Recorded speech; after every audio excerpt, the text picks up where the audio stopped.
bilang isang teacher, kitang-kita na natin or kitang-kita ko na in my own classroom yung distraction na nangyayari sa mga estudyante. So, imbes na focus sila sa pagtatrabaho at paggawa ng kanilang mga academic requirements, minsan makikita mo sila nakayuko, nagsuscroll. Ipagbabawal na rin ang paggamit ng mga cellphone sa loob ng mga classroom sa Alberta sa darating na pasukan sa Setyembre.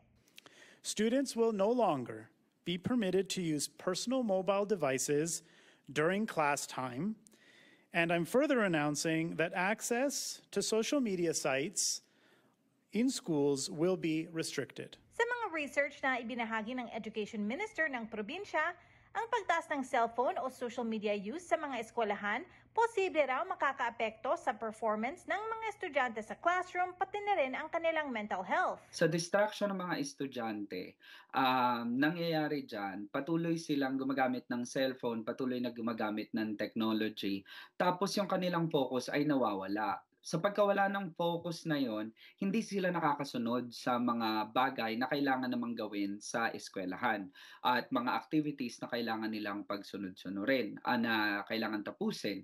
Tapos malaki din yung posibilidad ng pagkakaroon ng cyberbullying sa loob ng bawat classroom or sa whole school in general. Si Rosman Valencia ay isang middle school teacher sa Calgary. Sang-ayon man ang kababayan sa cellphone ban sa mga eskwelahan, maaari raw maging komplikado ang ban na ito para sa mga guro na gumagamit ng teknolohiya sa kanilang mga curriculum, pati na rin para sa mga bagong dating na kabataan sa Canada na pumapasok sa eskwelahan at hindi pa sanay gumamit ng Ingles. Lalo na tumataas din ang tinatawag nating mga English language learners dito sa ating syudad, dito sa Calgary. So, kailangan laging meron tayong translation app na ginagamit para sa kanila. May kapangyarihan ang bawat school board o principal kung paano ipapatupad ang implementasyon ng classroom cellphone ban sa susunod na school year.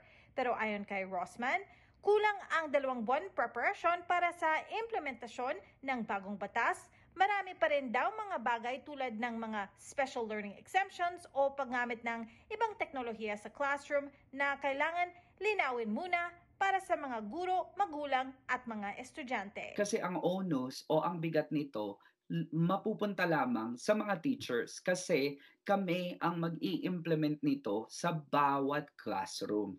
E paano kung halimbawa ako ang teacher na mag-i-implement nito, cellphone ban, at halimbawa naman ang ibang mga teacher ay minsan nakakalimutan dahil sa dami ng trabaho o hindi nila ma-implement ng maayos. Makukumpara ang bawat mga guro dito sa practices na yan.